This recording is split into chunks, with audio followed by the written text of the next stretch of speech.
Hi friends, இன்னைக்கு நம்ம PV அரிசுவை cooking சேனல்ல நம்ம காரசாரமான காரா பூந்தி தான் செய்ய போறோம். அது செய்யறதுக்கு நான் ஒரு கப்ல கடலை மாவு எடுத்து வச்சிருக்கேன். இதோட அளவு 100 கிராம் இருக்கும்.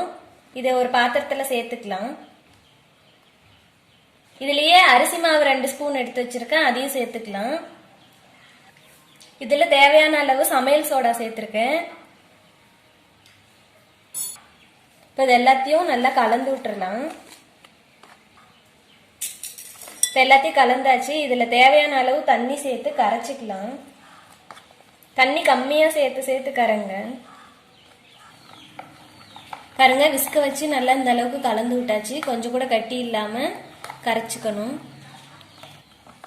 பாருங்க, இது வந்து நமக்கு இட்லி மாவு பதத்துக்கு வேணும். ரொம்ப கட்டியாவும் கரைச்சிடக்கூடாது, ரொம்ப தண்ணியாவும் கரைச்சிடக்கூடாது. இது மாதிரி கரைச்சி எடுத்துக்கங்க. இப்போ அடுப்பில் ஒரு கடாயில் நான் பொரிக்கிறதுக்கு தேவையான எண்ணெயை சேர்த்து வச்சிருக்கேன். அதை நல்லா காயிட்டோம். இப்போ எண்ணெய் நல்லா காஞ்சிருச்சு. நான் காரா பூந்தி போடுறதுக்கு இது மாதிரி ஓட்டை இருக்கிற கரண்டியை எடுத்து வச்சிருக்கேன். இதை இங்கே வச்சுட்டு மாவை மொண்டு இந்த கரண்டியில் ஊற்றுங்க. ஊற்றி இப்படி தேய்ச்சி விடுங்க. அடியே காரா பூந்தி விழுகும்.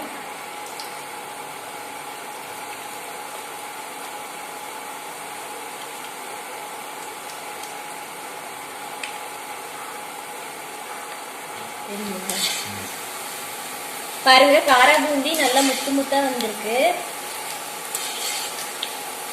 தீஞ்சிராம இப்படி பரட்டி விட்டுட்டே இருங்க. காரா பூந்தி நல்லா வெந்துருச்சு. இப்ப நாம இதெல்லாம் அரிச்சு எடுத்துக்கலாம்.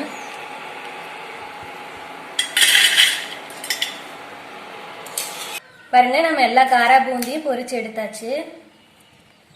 இப்போ நாம வந்து கருவேப்பிலை, வேர்க்கடலை, இடிச்சு வச்ச பூண்டு, பொட்டுக்கடலை இது எல்லாத்தையும் தனித்தனியா எண்ணெயில பொரிச்சு எடுத்துக்கலாம். இப்போ இந்த 4 தனித்தனியா எண்ணெயில பொரிச்சு எடுத்தாச்சு. இதை நாம இந்த காரா பூந்தி கூடயே சேர்த்துக்கலாம்.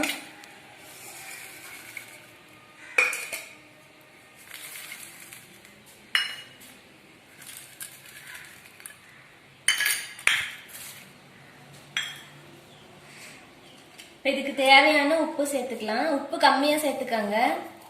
காரத்துக்காக கொஞ்சம் மிளகாத்தூள் சேர்த்துக்கிறேன். இப்போ இது எல்லாத்தையும் நல்லா மிக்ஸ் பண்ணிக்கலாம். பாருங்க, நம்ம எல்லாத்தையும் சேர்த்து நல்லா கலந்தாச்சு. காரசாரமான காரா பூந்தி ரெடி ஆயிடுச்சு. நல்லா மொறுமொறுன்னு வந்திருக்கு பாருங்க. இது மாதிரி நீங்களும் கண்டிப்பா ட்ரை பண்ணி பாருங்க, ரொம்ப நல்லா இருக்கும். இந்த வீடியோ உங்களுக்கு பிடிச்சிருந்தா லைக் பண்ணுங்க, கமெண்ட் பண்ணுங்க, ஷேர் பண்ணுங்க. மறக்காம எங்க சேனலை சப்ஸ்கிரைப் பண்ணுங்க.